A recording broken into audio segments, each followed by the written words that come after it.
అందుకే పెద్దవాళ్ళు ఒక మాట చెప్తారు, నీ జీవితం పండాలి అంటే నీకు పూజ వచ్చా రాదా వదిలి, నీకు వేదం తెలుసా తెలీదా వదిలిపెట్టేసేయి, నువ్వు ఉపనిషత్తులు చదువుకున్నావా చదువుకోలేదా వదిలిపెట్టేయి, రామాయణ భారత భాగవతాలు తెలుసుకున్నావా లేదా వదిలిపెట్టేయి, దక్షిణామూర్తి యొక్క మూర్తిని చూస్తూ కూర్చోవడం నేర్చుకో.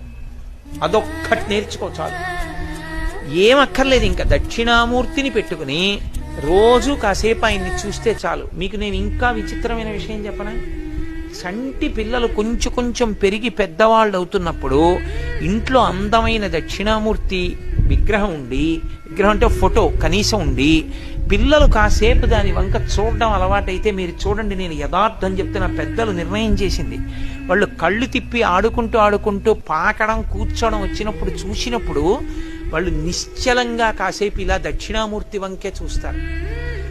పిల్లలు చిన్నతనంలో దక్షిణామూర్తి వంక అలా ఎదురుగుండా కూర్చుని చూస్తే 2 ఫలితాలు వస్తాయి. అపమృత్యు దోషం పోతుంది, సరస్వతి కటాక్షం కలుగుతుంది.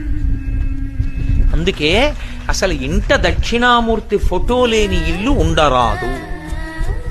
అంత మంగళప్రదమూర్తి ఎవరు అంటే దక్షిణామూర్తియే.